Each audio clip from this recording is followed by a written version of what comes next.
So hello everybody, we're going to get into exercise 3 now.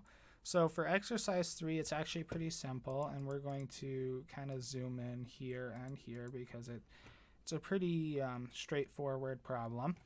But essentially we have two projects and they both have different years. Now as you can see by this, they kind of have it listed going vertically, but we don't want it that way since it won't work with our MPV problems. So we're going to do project A, and project B here.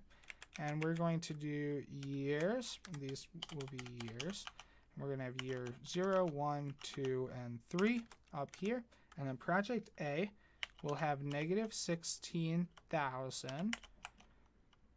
Project B will also be negative 16,000.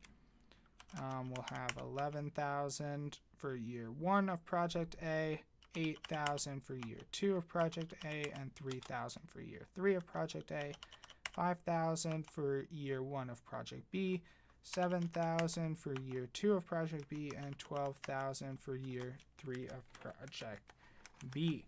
Now we're going to have a required rate of return of 10%. So we'll just make that a percentage real quick. Go home percent. All right, perfect. So now we have all our information input, and we're going to just go here at the end, and we're going to do NPV, IRR, and PI. So to start off with, our NPV formulas are super easy. We're just going to take our rate, and we're going to take our three values, and we're going to add in the value in year 0. We've been doing this a ton of times, and we don't want it as a percentage. I don't know why it is a percentage, but that's going to be our net present value for the first one, and that's going to be our net present value for the second one.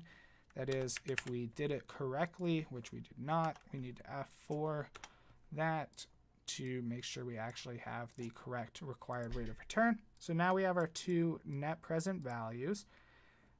We've been doing that all the time, and then we're going to have our IRRs, so our internal rate of returns, and those are going to be just 0 through 3.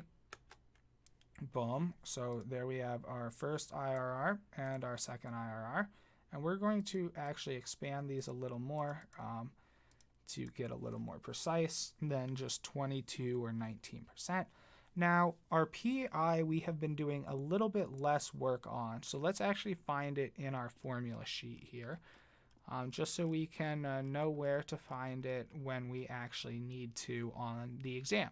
So this is the PI. It's just the net present value divided by the initial investment.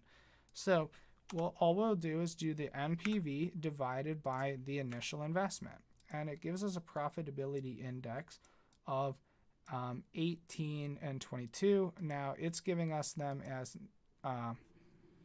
as dollars. We don't want dollars, we just want numbers, and we get negative these. I don't think that they're supposed to be negative. They're probably supposed to be positive, but I don't know if that matters a whole lot in the actual thing. So let's just grab our exercise 2. And what we will see is, and we'll get these to the proper rounding just so it matches correctly. So what we see here is we have our NPVs. Both of our NPVs are correct. This one matches this one. This one matches that one. Our internal rates of return are correct. And then our profitability indexes should be absolute valued. So if you want to do this, you can just use the absolute value formula. It just equals ABS and pull it down, and then you'll get the absolute values. So kind of helpful if you ever need an absolute value of some number, just do that. And so now we see that we have everything matching. This was a super easy problem, and hopefully this was a good explanation of how to do it.